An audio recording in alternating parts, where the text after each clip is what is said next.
আজ আমি তৈরি করব সকালবেলা পাখিবাজি নাস্তা। সব সময় একই রকম নাস্তা খেতে ভালো লাগে না।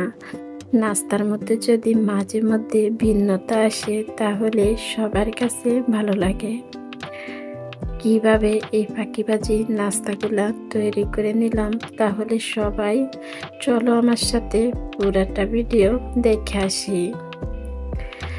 বিসমিল্লাহির রহমানির রহিম। আসসালামু আলাইকুম। Welcome to my channel Mim mom's blog. কেমন আছো সবাই? আশা করি তোমরা যে যেখানে আছো সবাই ভালো আছো। আলহামদুলিল্লাহ আমিও ভালো আছি। চলে আসলাম আজকে আবার আরেকটা ভিডিও নিয়ে। আশা করি প্রতিদিনের মতোই আজকের ভিডিওটা তোমাদের কাছে ভালো লাগবে। অনেক দিন পর আমি ভিডিওতে ভয়েস দিলাম, জানি না তোমাদের কার কাছে কেমন লাগবে। যদি ভালো লাগে আমার ভিডিওটা তাহলে একটা লাইক দিয়ে আমার পুরোটা ভিডিও জুড়ে আমার সাথে আমার সব আপু ভাইয়ারা থেকে দেখে যেতে পারো আমি কিভাবে এই পাখিবাজি নাস্তাগুলা তৈরি করে নিলাম। একটা বাটির মধ্যে পেঁয়াজ কুচি, কাঁচামরিচ কুচি, ধনিয়া পাতা, আটা, 1 চামচ চাউলের গুঁড়া দিয়ে ভালো করে মিশিয়ে নিলাম। পানি দিয়ে ব্যাটারটারে একটু পাতলা করে নিলাম। এবার আমি 2 ভাগ করে নেব। একটা বাটির মধ্যে কিছুটা ব্যাটার তুলে নিলাম। বেশি অংশতে আমি একটা ডিম হালকা একটু হলুদের গুঁড়া দিয়ে ভালো করে মেখে নিলাম। আমি 2 ভাবে এই নাস্তাগুলা তৈরি করব। একটা ডিম ছাড়া ভাজবো, একটা ডিম দিয়ে ভাজবো। 2 ভাবে এই নাস্তাগুলা বানিয়ে নিব। সকালবেলা রুটি বেলার ঝামেলা, মাঝে মধ্যে এরকম ঝামেলা ছাড়া নাস্তাগুলা তৈরি করে নেওয়া যায়।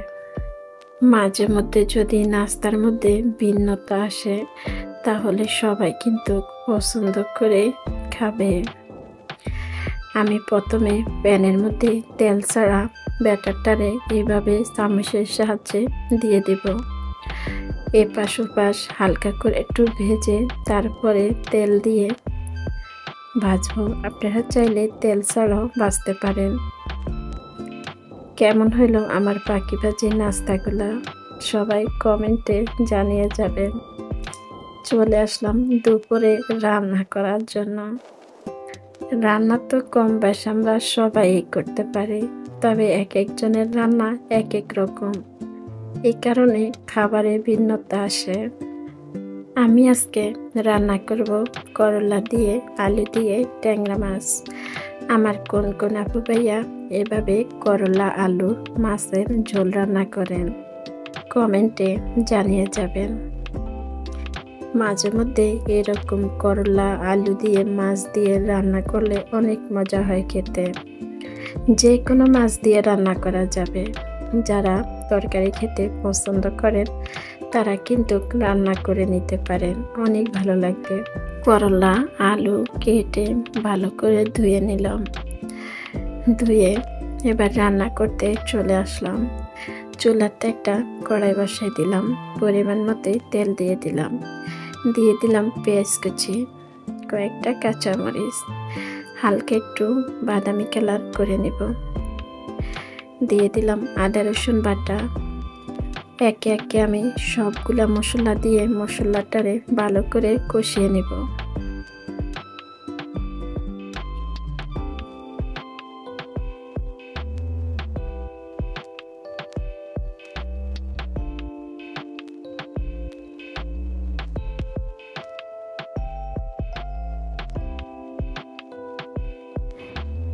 একে একে আমি সবগুলা মশলা দিয়ে দিলাম। মশলা দিয়ে ভালো করে মশলাটারে কষিয়ে নেব। মশলাটা যত ভালো কষানি হবে তত কিন্তু খেতে ভালো লাগবে। মশলা ভালো করে কষানো হয়ে গেলে এবার আমি ট্যাংরা মাছটা দিয়ে দিব। মাছটারে একটু কষিয়ে নেব। আপনারা চাইলে মাছটারে হালকা একটু ভেজে নিতে পারেন, তবে আমি মাছটা ভাজবো না, এভাবে কষিয়ে রান্না করব।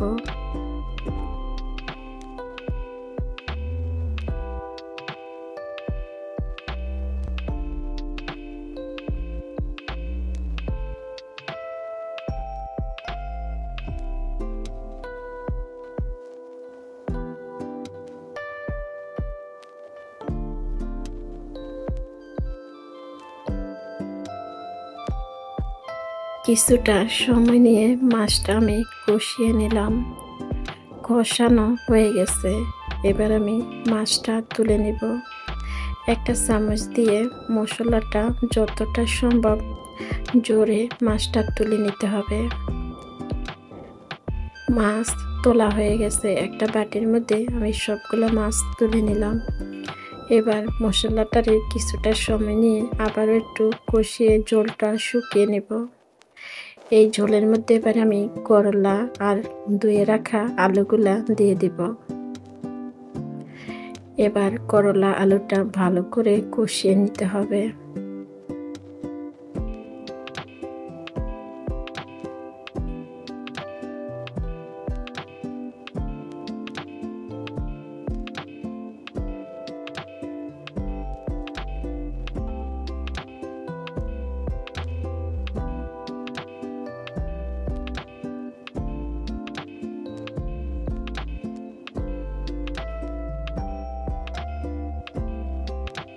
কিছুটা সময় নিয়ে করলা আলু ভালো করে কষিয়ে নিলাম।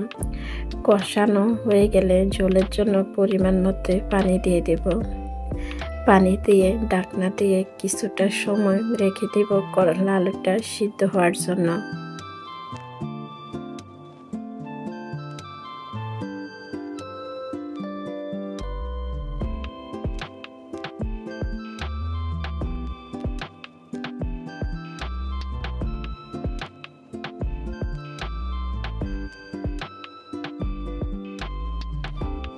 করলা আর আলুটা সিদ্ধ হয়ে গেছে, এবার আমি মাছগুলা দিয়ে দেব। মাছগুলা দিয়ে উপর দিয়ে কয়েকটা কাঁচামরিচ আর ধনিয়া পাতা দিয়ে দেব। দিয়ে আর একটু ঝোল শুকিয়ে নামিয়ে নেব। আমি একটু ঝোল ঝোল করে রান্না করে নেব। আমার আজকের ভিডিওটা তোমাদের সবার কাছে কেমন লাগলো সবাই কমেন্টে জানিয়ে যেতে পারো। লাইক দিতে ভুলে যাবে না। যদি ভালো লাগে আমার চ্যানেলটা সাবস্ক্রাইব করে দিয়ে আমার পাশে এভাবে থেকে যেতে পারো।